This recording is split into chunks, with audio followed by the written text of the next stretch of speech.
एक अति सुंदर महिला ने विमान में प्रवेश किया और अपनी सीट की तलाश में नजरें घुमाई।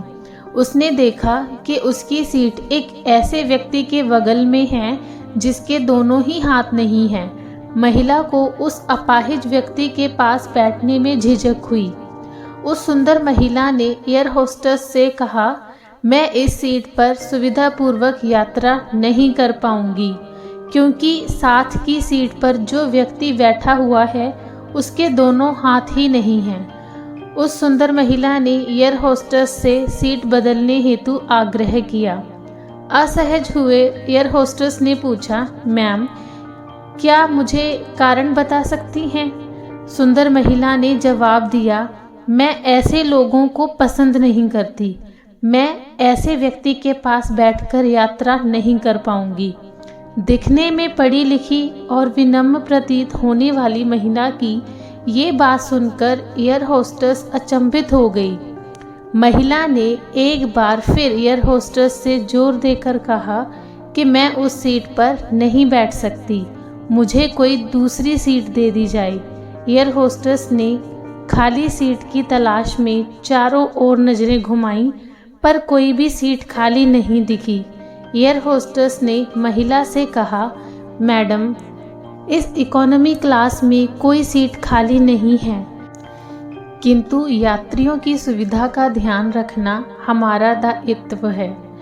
मैं विमान के कप्तान से बात करती हूँ, कृपया तब तक थोड़ा धैर्य रखें। ऐसा कहकर एयर होस्टेस कप्तान से मिलने चली गई।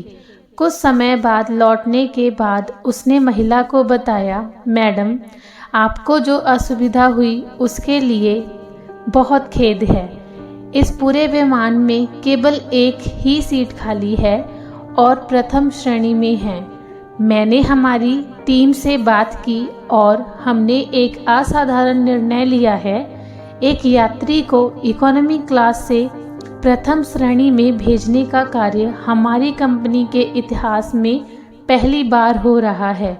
सुंदर महिला अत्यंत प्रसन्न हो गई, किंतु इसके पहले कि वो अपनी प्रतिक्रिया व्यक्त करती और एक शब्द भी बोल पाती, एयर होस्टेस उस अपाहिज और दोनों हाथ विहीन व्यक्ति की ओर बढ़ गई और विनम्रता पूर्वक उसने पूछा, सर, क्या आप प्रथम श्रेणी में जा सकेंगे? क्योंकि हम नहीं चाहते कि आप एक अशिष्ट यात्री के साथ यात्रा करके परेशान हों। ये सुनकर सभी यात्रियों ने ताली बजाकर इस निर्णय का स्वागत किया। वह अति सुंदर दिखने वाली महिला तो अब शर्म से नजरें ही नहीं उठा पा रही थी।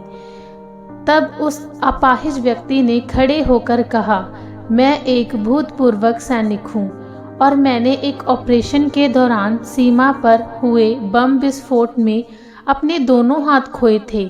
सबसे पहले जब मैंने इन देवी जी की चर्चा सुनी तब मैं सोच रहा था कि मैंने भी किन लोगों की सुरक्षा के लिए अपनी जान जोखिम में डाली और अपने हाथ खोए। लेकिन जब आप सभी की प्रतिक्रिया देखी, अब अपने आप पर गर्व महसूस हो रहा है कि मैंने अपने देश और देशवासियों की खातिर अपने दोनों हाथ खोए। और इतना कहकर वह प्रथम श्रेणी में चले गए।